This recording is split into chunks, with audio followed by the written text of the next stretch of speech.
My point is, if you fire at a U.S. Navy ship, what are we supposed to do? Say, oh, there's a ceasefire, we're not going to shoot down your drone. That's a stupid question. Only stupid countries don't shoot back when you're shot at, and we're not a stupid country. My point is, if you fire at a U.S. Navy ship, what are we supposed to do? Say, oh, there's a ceasefire, we're not going to shoot down your drone. That's a stupid question.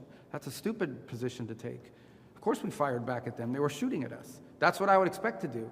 Only stupid countries don't shoot back when you're shot at, and we're not a stupid country.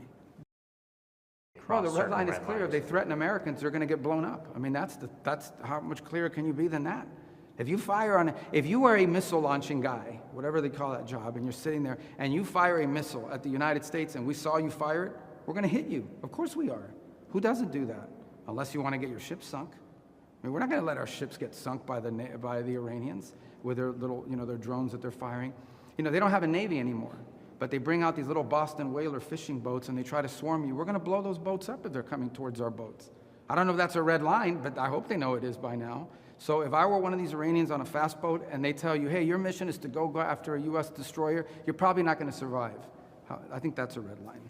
Can I Iran war? I'm not going to discuss what I talk about the Pope, but I'm not going to ask him. That's not the purpose of I told you guys before I even came here.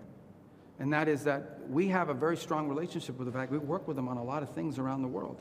This was a trip that had been planned even before all of these things had happened.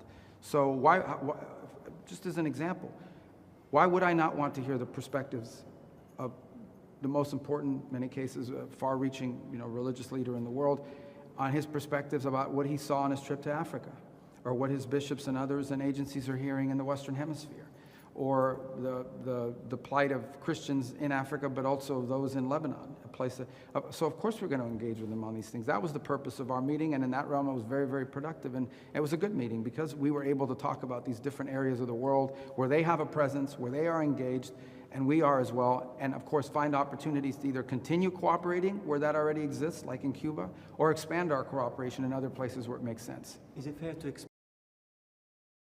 So if one of the main reasons why the U.S. is in NATO is the ability to have forces deployed in Europe that we could project to other contingencies, and now that's no longer the case, at least when it comes to some NATO members, that's a problem, and it has to be examined. But ultimately, that's a decision for the president to make. His team and people like myself and others will provide him what those potential options are, but ultimately he'll have to make that decision. He hasn't made those decisions yet. As far as recent news of deployments, like for example, those were all already ongoing. For example, in Germany, the troops that were withdrawn, which represent less than 14% of our total troop presence there, that's already pre-programmed. And in fact, all it did is take us back to where we were in 2022.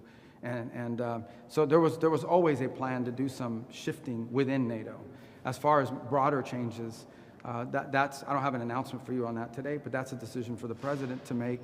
Certainly, we'll present both options and perspectives, but I don't have anything new to announce on that today.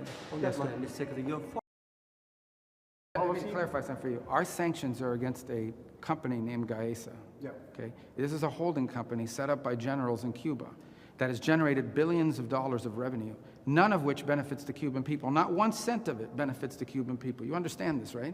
I don't know if you know this. There's the Cuban government, and they have a budget, and then there's this private company that has more money than the government does. None of the money in that company goes to build a single road, a single bridge, provide a single grain of rice to a single Cuban, other than the people that are part of Gaesa. So that's what we're sanctioning, is a company that basically is taking anything that makes money in Cuba and illegally putting it into the pockets of a few regime insiders. So that's not sanctions on the Cuban people, because the Cuban people don't benefit from Gaesa. It's a sanction against this company that is stealing from the Cuban people to the benefit of a few. And we didn't discuss those sanctions yesterday, but we imposed them yesterday, and we're going to be doing more, by the way. Sorry.